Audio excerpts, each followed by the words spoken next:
Good morning, everyone. As we come together to celebrate International Women's Day 2026, on behalf of the Center for Women's Studies, I warmly welcome the Honorable Vice Chancellor, Professor P. Prakash Babu, uh, our honorable guest, our respected Dean of Social Sciences and International Studies, Professor N. Chandramouli, the Head of Center for Women's Studies, Dr. Ashita, our esteemed guest for today, Dr. Vidya Ramkumar, Chairperson, Dowry Prohibition Advisory Board, Government of Pondicherry, all faculty members, research scholars, students, staff, and everyone present here. Today, we celebrate not just the achievements of women, but also reflect on the ongoing journey towards equality, empowerment, and justice. Respected Vice Chancellor, Sir, Professor P. Prakash Babu. Our special guest for today, Dr. Vidya Ramkumar, Professor N. Chandramouli, Dean, School of Social Sciences and International Studies, distinguished guests, esteemed colleagues, scholars, students, and especially the sweet little innocent kids from the daycare center of Pondicherry University. I welcome you all today for this program, and a very warm and heartfelt welcome to each one of you. It is my proud privilege, on behalf of the Center for Women's Studies, Pondicherry University, to extend a gracious welcome to our esteemed Vice Chancellor, Professor P. Prakash Babu, sir. Sir, your presence today matters to us immensely, and it adds immense value and inspiration to this occasion, especially when we are all here to have the prize distribution for the various competitions we had over the past 1 month. And we are truly honored to have you, sir, with us as we celebrate the culmination of the various programs we had at the Center for Women's Studies as part of the International Women's Day 2026. International Women's Day, as we all understand, is not just a day of celebration, but a powerful reminder of the ongoing journey towards gender equality, empowerment, and justice.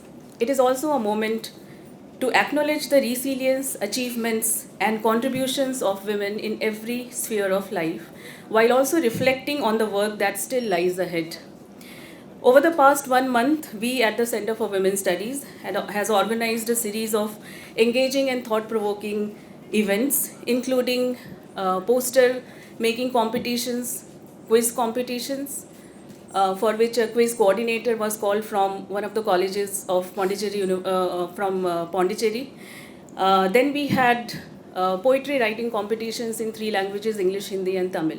We also had a health awareness session, especially focusing on the breast and cervical cancer awareness session it was, and also on the ergonomics, in which a team of 4 doctors from Jipmer Pondicherry came, and it was specially organized for the women employees of Pondicherry University.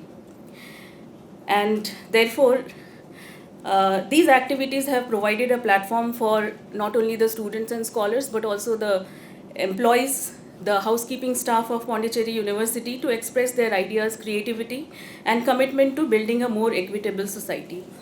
Today's prize distribution ceremony is a recognition of that enthusiasm and excellence, and it is also an opportunity to celebrate the efforts, talents, and voices of our participants who have contributed meaningfully to these events.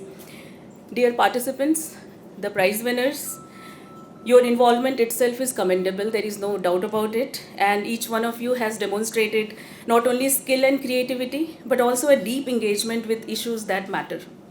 You are the torchbearers of change, needless to say, and your voices are essential in shaping a more just and inclusive future.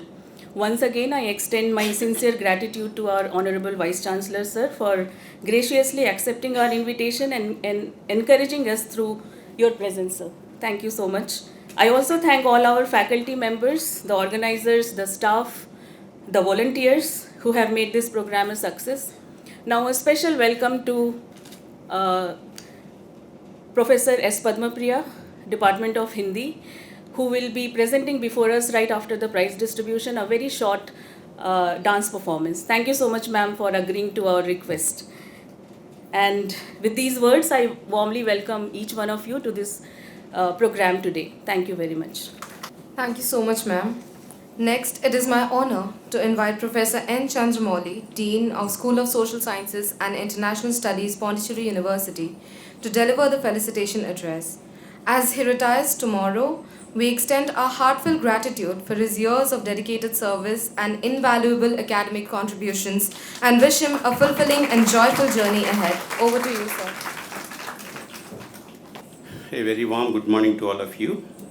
Esteemed Vice Chancellor, President of the event, Dr. Vidya Ram Kumar, Member of the Dowry Prohibition Advisory Committee, Government of Pondicherry, Dr. Ashita, Head, Center for Women's Studies, dear colleagues of the School of Social Sciences and International Studies, research scholars, students, and friends. I am immensely happy and privileged to be part of this event, and I thank the faculty of the Center for Women's Studies for giving me the opportunity to offer felicitation address. And for the last 1 month, starting from March 8th, which happens to be the International Women's Day, the center is conducting a series of events such as distinguished lectures by academia from various institutions, which actually have given us a deeper understanding of gender issues and contemporary challenges. And besides that, for the last few weeks, the center has also organized various competitions in which students and scholars across the departments of our university have participated with great enthusiasm. So these events truly befitting the celebration of the International Women's Day, fostering awareness and gender sensitivities. And these initiatives have also encouraged critical thinking and creative expression. And at the end of these celebrations, today we have with us our distinguished Vice Chancellor, who, despite his extremely busy schedule, has taken his time out to be here and bless the people who have won various awards in various programs organized by the center. As we conclude, let us carry forward the spirit of inclusivity and continue working collectively towards a more equitable and empowered society. And I congratulate the Center for Women's Studies for their wonderful work. And I take this opportunity to thank our esteemed Vice Chancellor once again for gracing this prize distribution ceremony on the penultimate day of my tenure as the Dean, School of Social Sciences. Thank you very much, sir. Thank you, sir, for your insightful and encouraging words. Your guidance and unwavering support have truly inspired us, and we are deeply grateful for your contributions. We will now proceed with the felicitation ceremony. May I request Dr. Ashita, Head, Center for Women's Studies, to felicitate our Honorable Vice Chancellor, Professor P. Prakash Babu, as a token of our love and respect.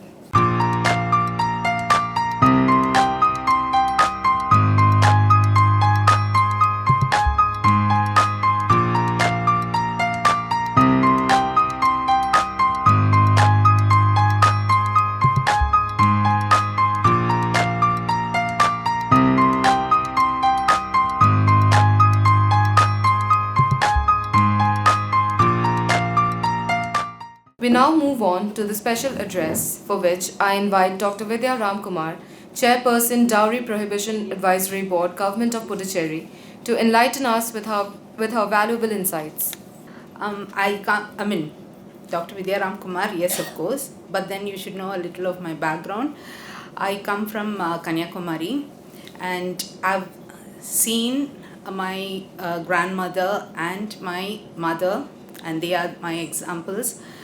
Grandmother was someone who was always carrying the families around her. So why I say families around her is she was taking care of her family, her in-laws, and also the people who are working in our rubber estates and also in the fields. So around 60 plus families. So she was holding all the burden onto her and keeping them all together. Though my grandfather was the one who was giving direction, she was the one who was running the show. So I saw a lot of confidence in her. The decision making power was with her. So I thought that, women means this is how it has to be. And she is someone who's not like tall, hefty, and all that. She's just that short, but then she was super smart, and she will always remain my, a mentor, my idol. Next, it was not easy job for her at all. She used to get up morning by around 4:30 and do the job continuously. It was till the night 12. And whenever there is a harvest season, then there's no sleep at all, because at least one time a day, the meal was provided from our families, by my grandmother. And next, if you see, even anything happens with, all the welfare measures, like taking care of their kids, or sending them to the hospitals, or school admissions, fees, everything, like, my grandmother was taking care of. The entire work was done by her. Next, it's my mother. So what I saw in my mother was the rebuilding process, completely contrast to what my grandmother was. She from Kanyakumari was uprooted and then married and sent to someone, my father, in Chennai. And she was always like, it's not an easy process, rebuilding, because every 3 years my father used to get a transfer, and my mother used to rebuild the family as such. So she couldn't chase the love that she wanted. There's no validation for her. And then also what the society wanted her to be. It was only changing houses, building it, and it was too hard for her, and she was not at all happy. That's how I found my mother to be. And she was still doing it, and even now she still does it. So that's my mother. But one day my mother called me up, and then she said, she was one of the best students in school. So at that time it was PUC, that's the present 12th. So she was in college, and she was done PUC, and after which the marriage happened. They didn't want her to continue her education, but she was one of the top students in school. So it was always like her dream that education is very important for a girl child, because she used to say that every day I have to ask your father for the money. Even for her to buy a sanitary napkin, she had to depend on her father, because my father said, no money from your parents, it is what I earn for you. So every day it was like, sometimes my father, when he is in a very happy mood, he used to give her. When my father isn't in a happy mood, then that day the fight begins. So it was always like, she was literally begging for the day-to-day activities to go on. So she told me, see, this is not how life has to be. You have to study. You have to get a job, stand on your own feet, so that you don't have to depend on anyone, any man for that matter. So this instilled strongly in my mind. So I always thought education is important. Second, for me, it was, I didn't know about Secret, the book Secret, but I always thought that, I have to be rich and famous. So education, rich and famous. So why rich? Rich is, if I have money, then I can help people. Why famous? The power is there, then I can help people. So that's how my prayers were always been. My manifestation was always there, not knowing that it is manifestation, but this is how I, grew up praying and thinking that, education, rich and famous. Okay, so I've been a development consultant for so many national and international NGOs. But since 2011, I've been in various government nominations, to start off with independent member, State Security Commission for the Union Home Ministry, and I was the only lady among the 7 union territories. My job at that time was to escalate the matters of women and children in Pondicherry, that is not Pondicherry as such, but the Union Territory of Pondicherry. I was reporting to the Chief Secretary, and then a report of mine will also be sent to the Union Home Secretary. Second, chairperson, Child Welfare Committee. I was the only person who was the chairperson for 6 years, and I filed around 316 cases of POCSO, for which even today I go to the court, because I'm the official complainant and official witness. So my life as a child was always cool, because school, My parents were very loving, and whatever I wanted, I was always getting. But once I became the chairperson for Child Welfare Committee, I knew what the sufferings the kids were going through, what all issues the kids were facing. So that's when I realized about teenage pregnancies. I came to know about children being trafficked, child marriages. We were able to stop 42 child marriages with the help of the police. Child abuse, corporal punishment, children with HIV/AIDS, children thrown into prostitution.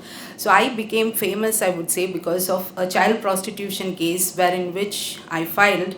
The police were not willing to take up my case at all, but I went straight to the DGP and threatened him, saying that if you don't file this case, tomorrow this will be out in the media. Then you will be forced to file this case. Why the reason police didn't want to file was because 9 policemen were involved in it, and then finally the DGP helped with filing the case, and then 9 policemen were dismissed from service. And okay, that's with respect to child prostitution. And then the other issues that you find children facing is school dropouts. So we were able to send almost 300 plus children back to school program, and children in prostitution, children in pornography, especially in the belt near Oroville and all. The photographs of children, the videos of children were used, as a part of business. It fetches a lot of money when such pornographic videos of kids are taken, and it is sold abroad. So many issues with respect to children we had seen, and that's when I realized, okay, children are also sufferers. In fact, I was also a victim of child abuse, so I knew what being victimized is. Next, I become the chairperson for the Sexual Harassment at Workplace District Local Complaints Committee for the government, and around 73 cases of sexual harassment I had filed. And I'm there in 44 ICCs as external and seeing so many cases day in and day out.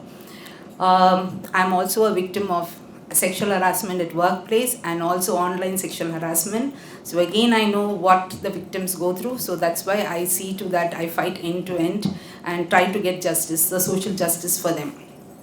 And then now I'm the chairperson for Dowry Prohibition Advisory Board for the government, and already seen around 200 plus cases of dowry harassment and domestic violence. So here is when I also come to know, I have a good family life, but then women going through a lot of issues of sexual harassment, online sexual harassment, rape, prostitution, and preference for a male child. So going through all this abortions and things are not the same for all women, and especially when it comes to domestic violence, the amount of violence that the women go through, even if it's educated, illiterate, it's all the same. So I always say to my clients that, again, as my mother advised me, education is very important, because when we go to the court and file for a dowry case, the maintenance that the family is giving, the boy's side is giving, is not enough at all.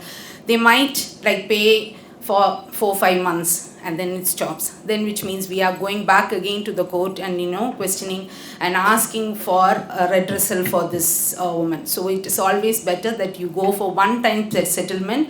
Depending on the family, it is normally I quote 5 lakhs. So 5 to 10 lakhs if the family is rich. So which means they don't have to depend on the family again. But those who are all educated and are victims of dowry harassment or been divorced, they are able to stand on their own feet because they have an education to back them up, or they find a job for themselves because of the education that had helped them all this while. So the need for education is again very, very important. Then I filed around, I've been working with women and children, and so far it's 2,000 plus cases I've coordinated directly with the help of the police department. When I filed the police department's case, all the policemen used to hate me. and there was always life threatening for me, and still I have. But then now the police say I'm friends of police.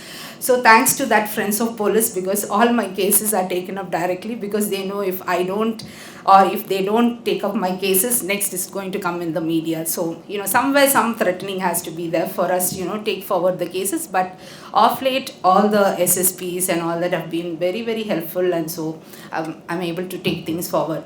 Once we get a complaint, the most important thing is, okay, the victim, she shouldn't turn hostile.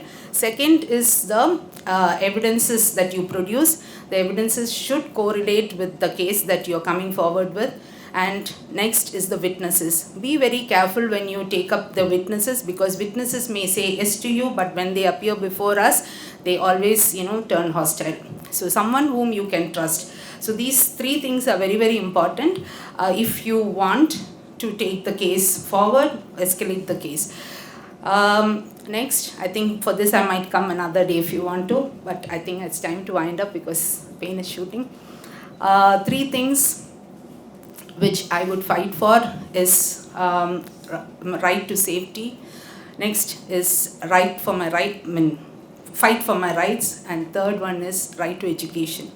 Three things which I wouldn't feel ashamed of is the way I dress, because I filed an online sexual harassment case because somebody, I don't want to finish it off. I had to file, and because he kind of body shamed me online.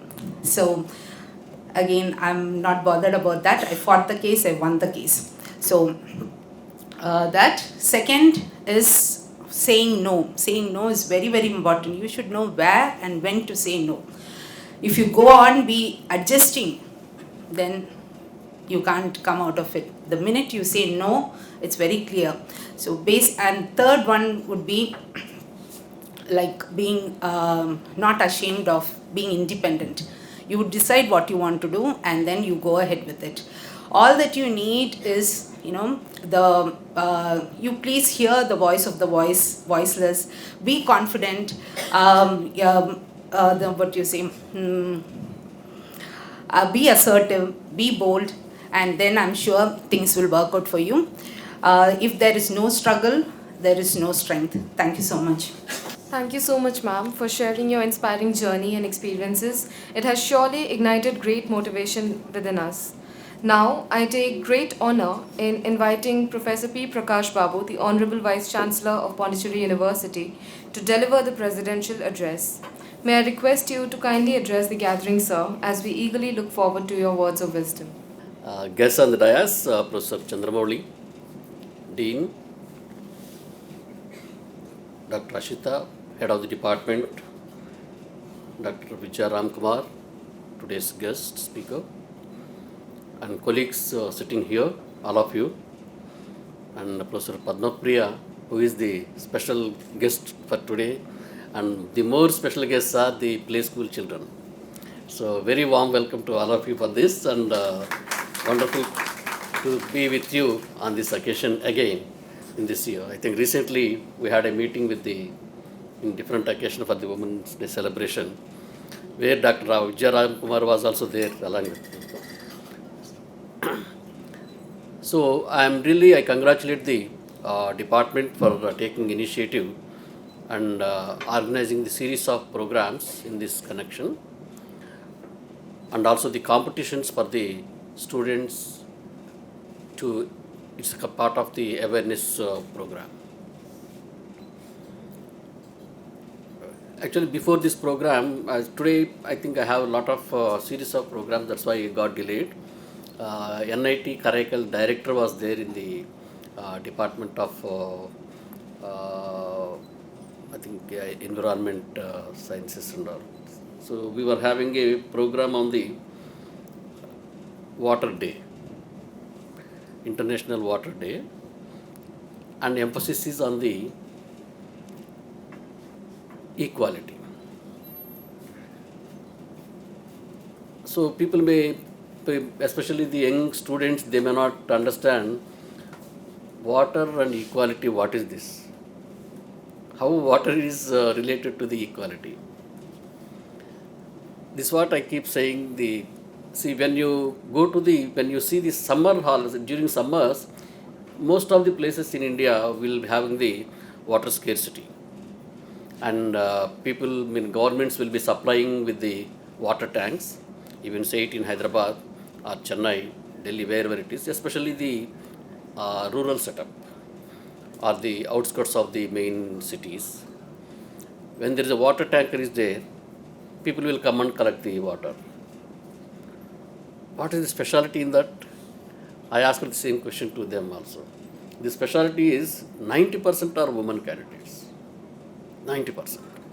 Even if you check the places across the country where water scarcity is there, for example, if you take the Rajasthan, where water scarcity is very severe, and women goes to bring the water in the morning, early hours, they walk around 5 kilometers and they bring 2 pots of the water. So the question is, why women? Right, so I do not know. So traditionally, we have been allocating some of the works to the women. So that is your job and you have to do. Whether it is 5 kilometers or 10 kilometers, you have to go there. And unfortunately, they are doing it also. So this is what I told the young fellows sitting here. Any responsibility should be shared in the family. It cannot be particular gender. So there itself is a gender inequality is there. Every day we are following the gender inequality without our knowledge. And most of the girl children of that age during those places, they spend more time on the bringing water instead of going to the school. So they don't go to the school because they have to take the responsibility of the making the water availability to the house. And boys will go to the school. So there the discrimination has come. So why the women are not there on par with the boys or the men occupying in various positions? Because there was a discrimination. That's what it has happened from the beginning and still it is happening in some form or the other. So now this is the responsibility of the university system to see that those are prevented. So they can be prevented. They are preventable things. So there are so many big movements have come for the water, and even now the people are fighting for the petrol.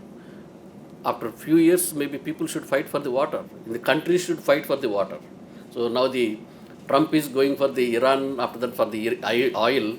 So I think after a few years, some country will fight for the water. So send all the water to us, right? So these are all this. Whenever there is a dearth of the resources, women are the ones get exposed for that. They are the first one to affect. So therefore, it is the responsibility of all of us to make the cake equal in share. There actually, we have to remember the Dr. B.R. Ambedkar for the Hindu Code Bill, where he introduced that one for the equal rights. And now it is being implemented in the rights, equal rights in the family. And also we have to remember even Savitri Bai Phule. She was the first teacher in 1831 itself. She suffered a lot, but still she did not go back. That is the reason why you are here. So these are the histories that the students think that it is there already in the books, why we should remember them. So without the roots, you cannot look for the shoots of the tree. If you wanted to enjoy the fruits, you should know the stronger roots. You should know basics. So now the country is facing the crisis of the gas. Now people are on the road for the cylinders and all. So how many are in the hostels now? Very good. So now you will have to face some crisis, as everybody is facing. So 2 days back I went to a restaurant in Pondicherry. I got one guest and went there. So I thought we can order some nice dosa, etc. Then they told me, no dosa, nothing. You have only pongal or chapati. Tell me any one of them, that's all. So then I said, why? Gas crisis, sir. There is no gas at all. So slowly they are phasing out. And in Delhi, I was there in Delhi day before yesterday. Some university hostels are getting closed.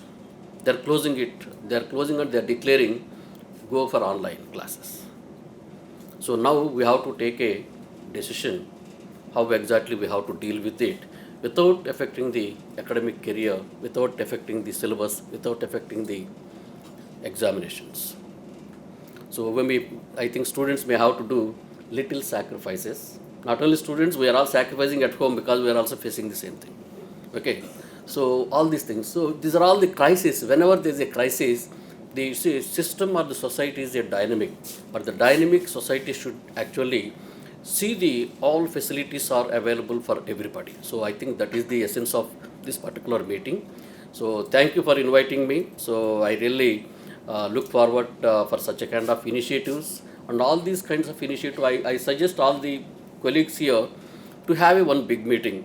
So instead of having 2-3 meetings of the Women's Day celebration, and we'll do it at the university level because this it's not particular departments. This does not belongs to particular departments. So we have to educate the complete youngsters, both the men and women, it's the girls and boys, because they have the equal rights. Girls, they should realize, as Dr. Vijay Ram Kumar indicated in the last lines. So that is the responsibility of the woman. At the same time, it is the boys that they should respect it. So then only system will change. System will change only when we meet together and work for it. I think the Pondicherry University is very dynamic, and it's a vibrant, and it can provide the equal opportunities for both the genders. Of course, now third gender is also there. So let us respect each other, grow together, and see that the Pondicherry University is at the helm of affairs. So thank you very much, and once again I congratulate the department for the wonderful program. Thank you so much, sir, for your visionary and motivating address. Your invaluable guidance continue to support and inspire us all. Now, we move on to the much awaited segment of the day, the prize distribution ceremony.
Harmony,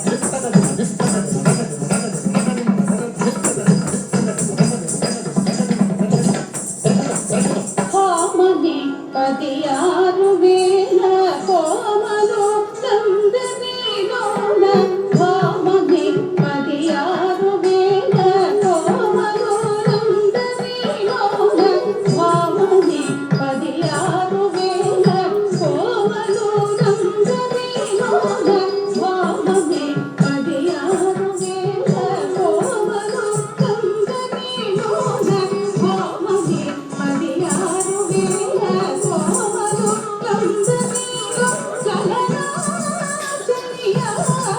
Maguva, Sakiya, Harmony, Padiyaru Vena, Komalo, Dandani Lona, Salana, Maguva, Sakiya. Satyabhama, a woman, not a whisper. I am Satyabhama, daughter of Satrajit, raised in royal light, where the Syamantakajam burnt bright, teaching me early my inner might. I was not raised to lower my gaze. I was not raised to lower my gaze. I was not shaped for silent praise. I learnt my worth before I wed, to stand upright, to speak unsaid. They speak of gentle Rukmini, calm as prayer, but I was sun at blazing noon, aware. When I wed Krishna, it was not to fade from view, but to love as an equal, fierce and true. I asked, I argued, I desired, I loved with passion, never tired. I wanted presence, not a throne, a love where I was seen, not owned. They called me proud, they called me loud, they wrapped my strength in a judging shroud. But what they named as arrogance all along was a woman who knew where she belonged. My jealousy was honesty, my anger was identity.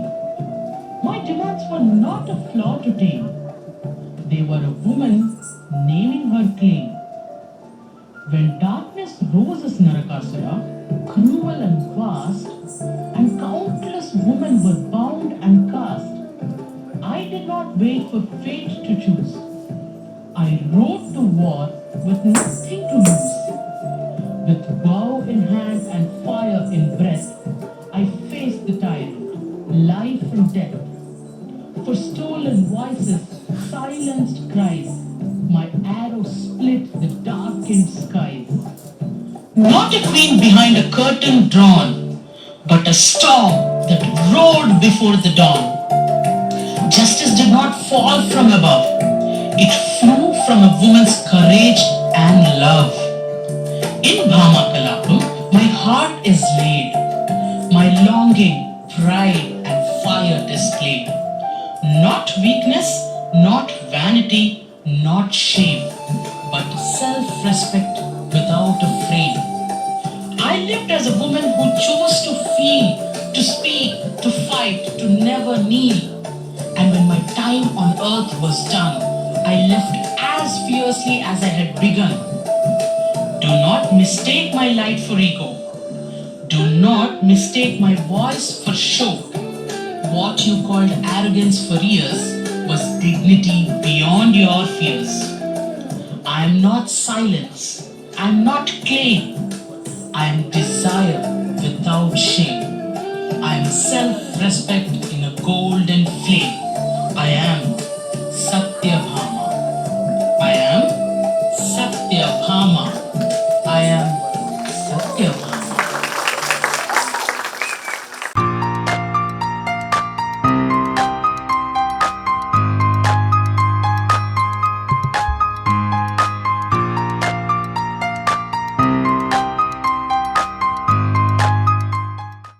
Respected Vice Chancellor, Professor P. Prakash Babu, esteemed dignitaries, distinguished speakers, faculty members, dear friends, students and all participants. A very good afternoon to everyone.